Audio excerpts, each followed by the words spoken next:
Hi everyone, it's me once again. Hope everyone's doing really well. A very hearty welcome to all of you.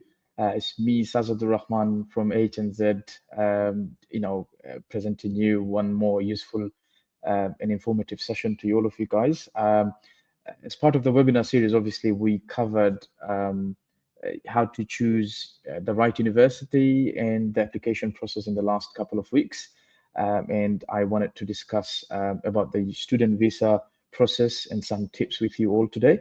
It will be particularly useful for those students who are looking to start this January intake, because a lot of students are now in the process of getting their confirmation letter, or some of them even are in the visa stage. So this will be really useful, even going forward for next September intake. You can take some information from here, which will be really useful for all of you. Before that, just a quick introduction regarding our very lovely brand H&Z. HZ Associates serves as a vital link between the students and the universities. Our goal is to offer very comprehensive counseling services to the prospective students around the world, tailored to their career aspiration, previous qualification, future goals, financial preferences, location preferences, etc. With a journey of more than 13 years now, we've assisted about 25,000 students or more to successfully enroll at the UK universities. We are proud to establish 50 plus global branches across the globe, operating in about 17 countries now. And our network, goes all the way to the university partners, many different higher institutions in the UK. We currently work with 140 plus higher institutions in the UK, which includes all the pathway providers, a large amount of direct partners, universities from across the country, English schools, and some GCSE and A-level providers as well. So today's topic, as I told you, that I will be discussing about student visa process. I would request my team working at the background to exactly, there you go, there's some slides, not too many, I promise you, it's about 2 or 3. I'll be briefly discussing, what is the student visa, how do you apply for it, how do you fill the form, and what do you really need, in order to complete your visa process and obtain the visa. So let me go to the next slide. Okay.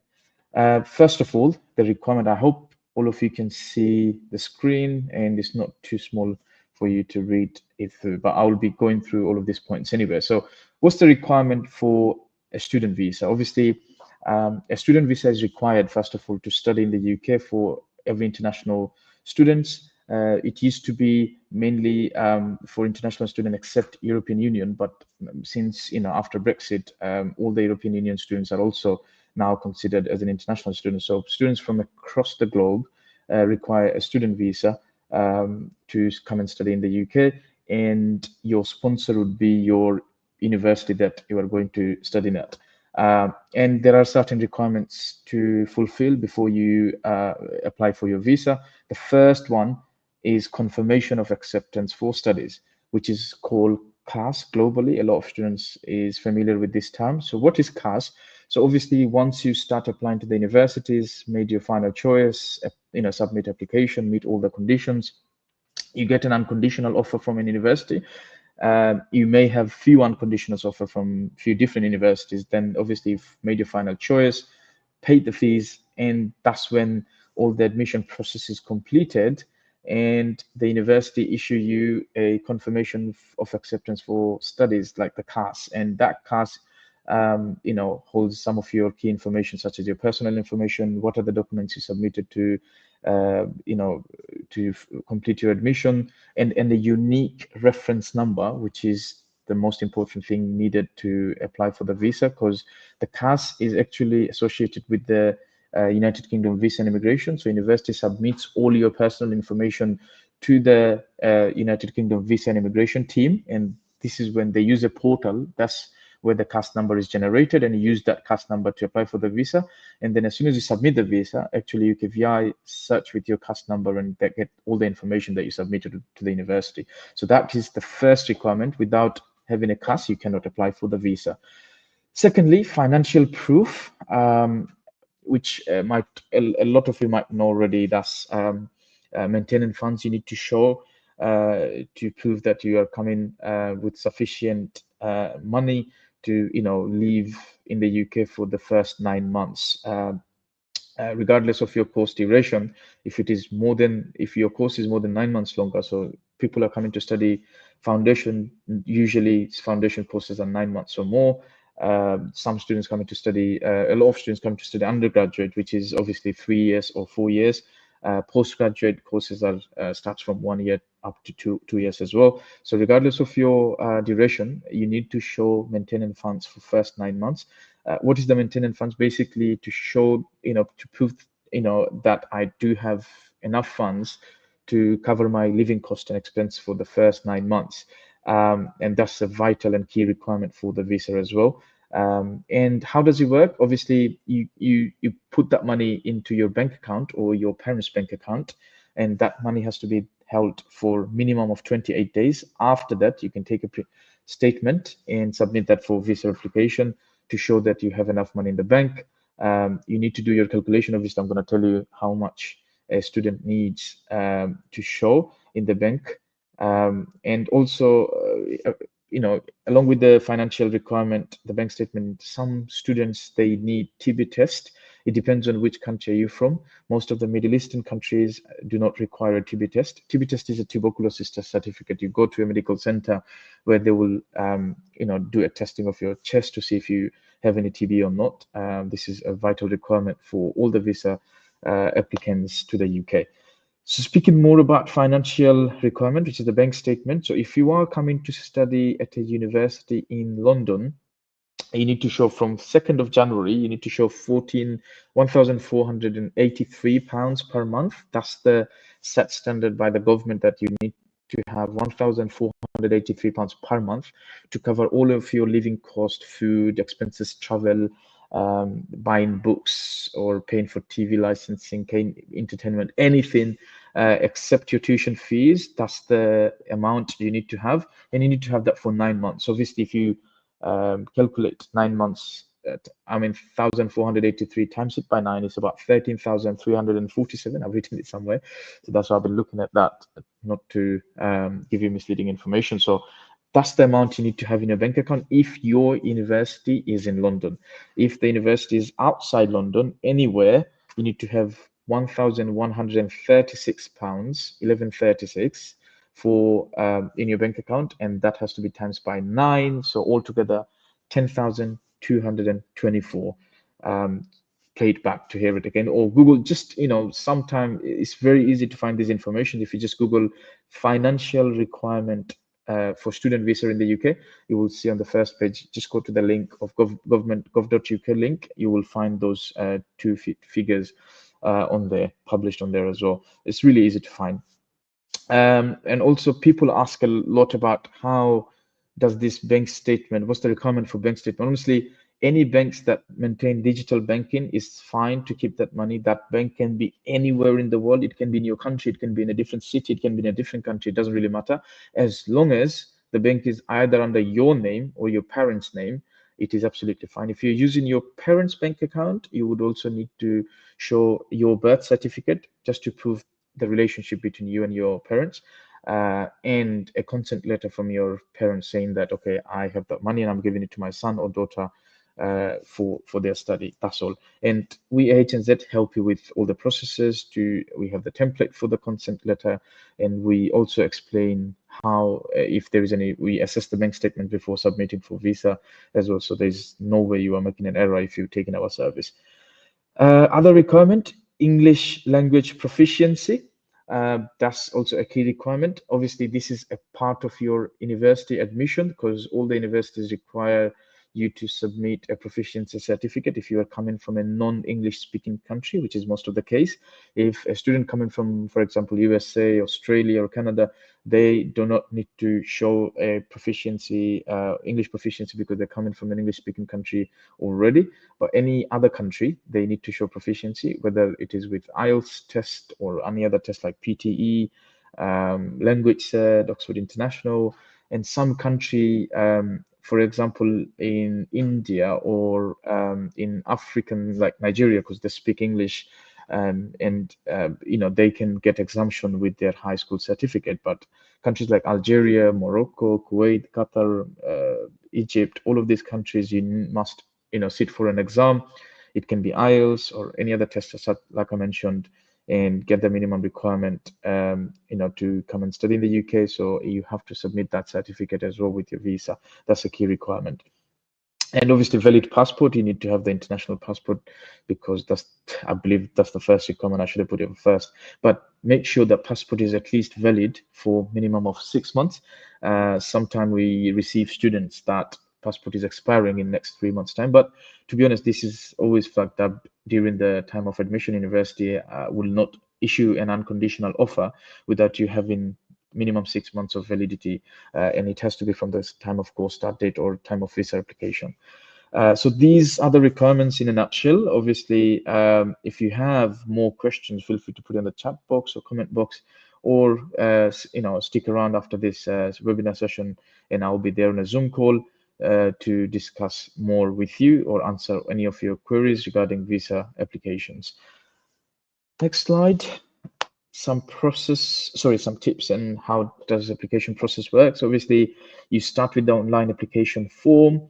If you just Google student visa application form, student visa application form for UK, you go to the gov.uk link, and the student visa it shows that apply now or apply here button, where you can start the application form. However, AHNZ, obviously, if you are working with us, if you are taking our service for admission, for university admission, we provide that visa service as well, and for absolutely free of charge. We do not charge for assessment. Some countries we do charge a little amount of money.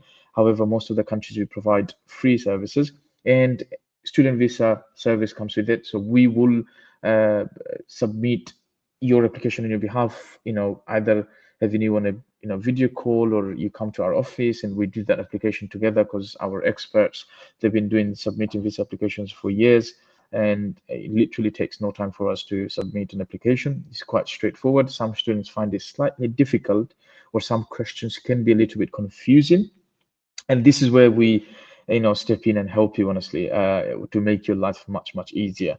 So once you submit the visa application, it's a 6-stage form. The first one is your personal information. Second one is your course information and plus some of your personal information. Third stage is the document. Fourth stage, where you actually declare and pay the IHS fees and the visa fees, which I listed the last 2 bullet points. I'm going to talk more about what is IHS fees and obviously how much is the visa fees. And once you submit the visa application, then you have to book a biometric appointment to go do submit your passport and do your fingerprint, scan your fingerprint, and they will also scan, I think, take a photo of yours. And once the biometric is done, that's when you just submitted everything successfully, and you literally just wait for the decision, which takes about a couple of weeks for some countries, and some countries takes about 4 to 6 weeks to be issued, to be honest. And yeah, I mean, required documentation, you can upload them onto the visa portal. Once you finish the application, they will redirect you to either VFS or TLS, the centers where you book an appointment. While you are booking an appointment, there's another section where you can upload all of your documents. So you upload basically your passport, your bank statement, the TB test I've mentioned. You also upload your academic documents that you needed to get your admission done. All of that you can upload, or if you prefer not to upload and take it with you to your appointment, you can actually buy a service where the VFS or TLS office will scan them while you are at the appointment and upload it on your behalf. Either way is totally fine. Some tips is that nowadays in some countries visas taking some time. We've seen even a visa can be issued after 2 months. So we really recommend to all the applicants, especially high-risk countries such as India, Pakistan, Bangladesh, Algeria, Morocco, Egypt, Nigeria, Ghana, all of these countries, to apply as early as possible. You can apply as early as 6 months before the course start date. So if you have your CAS, for example, for January now, you can apply now. And for next September intake, you can start applying for a visa from March, I believe. So apply early. That's the best way to secure your visa and have peace of mind. Always double check your documents. Don't leave it for very last minute. That creates a lot of delays, a lot of complications. So double check your documents. Check it with your counselors if you're working with HNZ. We have, our counselors are all expert British Council trained, visa compliance trained. So they will double check, assess your documents, make sure there's no error, and everything's perfect before submitting. And obviously, once you submit a track, you can track your applications. If it is beyond the timeline of receiving the outcome, you can always contact us, or you can send a query to EKVI asking for the update. And also, you have to, if you are, I mean, to be honest, we help all our students to submit the visa applications to avoid any mistakes. But I would recommend you, if you have people sometimes try and hide things such as a visa refusal from the past or any other things, but you have to be absolutely transparent when you are submitting visa applications to avoid a refusal, and mention or discuss all the mistakes with us before submitting. And like I said, we are always here to help anyway. Regarding IHS fees, IHS is immigration health surcharge. So all the immigrants that are migrated to UK, whether to study, to leave, with, or with a work visa, everyone have to pay. Oops, I had to go back. Sorry, yeah. We are sticking around here. Sorry. So yeah, everyone have to pay an immigration health surcharge, which is the medical fees for any treatment while you were in the UK. If God forbid, if you fall into any accident or sickness, or if you need to go see a doctor, or you have underlying conditions from the past and you need to continue with the treatment or see doctors, consultants, and specialists regularly, any surgeries, anything, everything is absolutely covered once, because you are going to pay the immigration health surcharge on the time of application for the duration of your stay in the UK. So if you're coming for a course for 4 years, for example, so immigration health surcharge fees is 776 per year. So times it by 4 basically. And if you are coming for 1 year, times it by, so 2 years, if you times it by 2. So you're going to pay everything, whether you use it or not, but you definitely have to pay this. And it's better to be prepared financially to pay this amount, because you can't go to the next stage until you pay the IHS fees. And once you are here, you have to register yourself with a doctor, which is nearest to your home. And then, like I said, God forbid anything happens, your treatment is absolutely covered and free. You don't have to pay a dime, to go to see a doctor or hospital treatment or anything like that. But again, let me be clear with you that you have to pay for your prescription, which is, because you're a student, you are not allowed to get any free medicine. So you have to pay your medicines, obviously, but all the treatments are absolutely free of charge, by the way. And the visa fees, how much is the visa fees? Is £490. And now, many different countries, obviously, currency wise, you just make your conversion and see how much it is in your local currency, but it is £490 for the student visa. And what do you do after you secure your visa and student visa? So obviously ensure your passport and visa is absolutely ready before you book your ticket. Do not book your ticket until you have your visa in hand, because you never know if it might be delayed and you booked your ticket too early.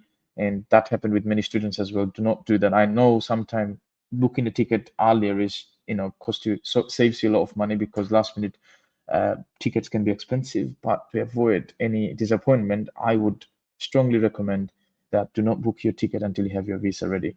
Book your accommodation in advance, preferably before you arrive in the UK, not to suffer any problems. We recommend booking with the university, because all the universities have on-campus accommodation. If you think it's expensive or don't want to go through that, then there's private accommodations outside, but make sure you book your accommodations, or at least arrange your accommodation for a few weeks once you arrive, so that you straight away go to your home and take rest. Some people will last minute coming to us saying, hey, I haven't booked my accommodations. Where am I going to go? How am I going to do? To avoid that, trust me, it's very vital to book an accommodation early. Plan your arrival, of course, how you're going to go your home after, once you arrive at the airport, from airport to home, book your taxis, or speak to your friends or family if they're in the UK. We do offer airport pickup as well. So if you have nobody, if you haven't done the arrangement, speak to us. We can pick you up from the airport and drop you off where you're supposed to go. that comes with a little price, but obviously we are more affordable than any taxi services. So feel free to reach out to us. You need to know your rules about part-time work in the UK. A lot of students comes and want to work. Of course, there is 20 hours work right for all the students that's studying at undergrad or postgrad or PhD levels. 10 hours for only foundation levels. Just if you're doing foundation itself, it's 10 hours. And if you want to work, you need to apply for a national insurance number. You need to open a bank account. That's anyway important to live in the UK, and then look for jobs. It is very important to actually, as soon as you arrive, the first thing you do is to go to university, let them know you arrived, and register to the course, enroll to your course. If you do not enroll, it can be a lot of things from the universities. The first thing you do, because they're your sponsor and you came to study here, you must have to go to university campus and enroll in person, face to face.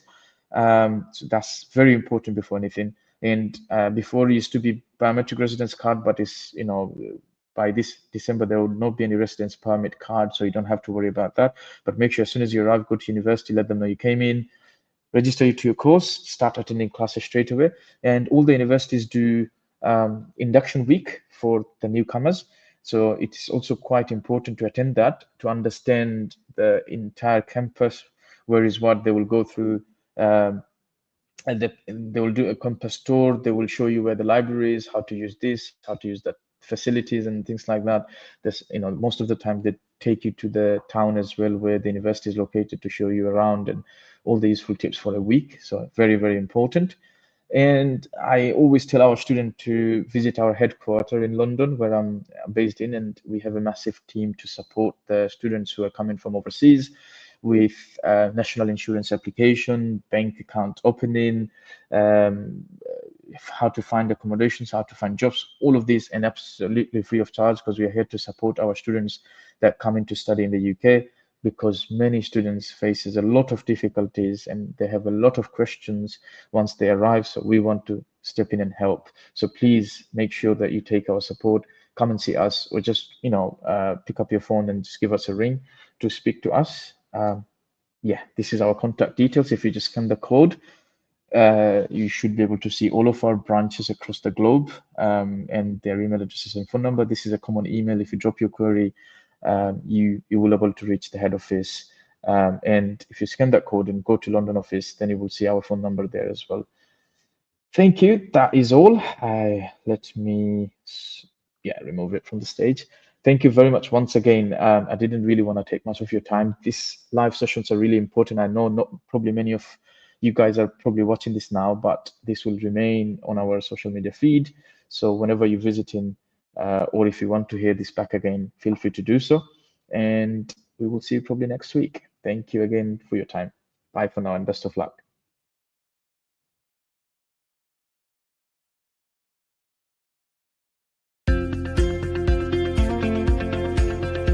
At AHZ Associates, we have proudly served more than 450,000 students for the last 10 years. There are over 550 global counselors who are dedicatedly guiding students with their UK university applications.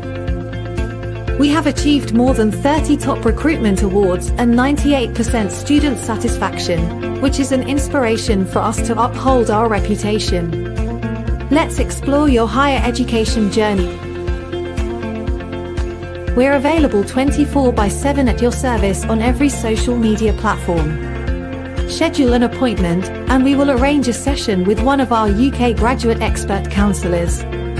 We will assess your qualifications and get back to you with possible options. Our assigned consultant will find the best university for you that suits your needs. You will need to bring your passport, all academic certificates and transcripts, IELTS or UKVI IELTS score, curriculum vitae, personal statement, reference letter, and bank statements so that our experts can extensively check your file before submitting it to be processed by the university. Also, our counselors will assist you in receiving an offer letter from your desired UK university. After successfully completing the CAS interview, the university will issue a CAS letter, which you will need to apply for a tier for student visa. Our experts will assist you in finding the most suitable student accommodation for you. You will have to attend a scheduled interview at the UK Embassy. However, you may be required to face a UKVI credibility interview. We will give you pre-departure guidance and continue to keep in touch with you while you are in the UK. If you need further assistance to get transportation service, please contact us, and we will help you ensure your safe arrival from the airport. Our representatives will guide you through getting a student travel card for the UK. You may open a student bank account before you start your journey. To get guidance on how to open a bank account in the UK, you can contact us too. All our services are available on our website for you.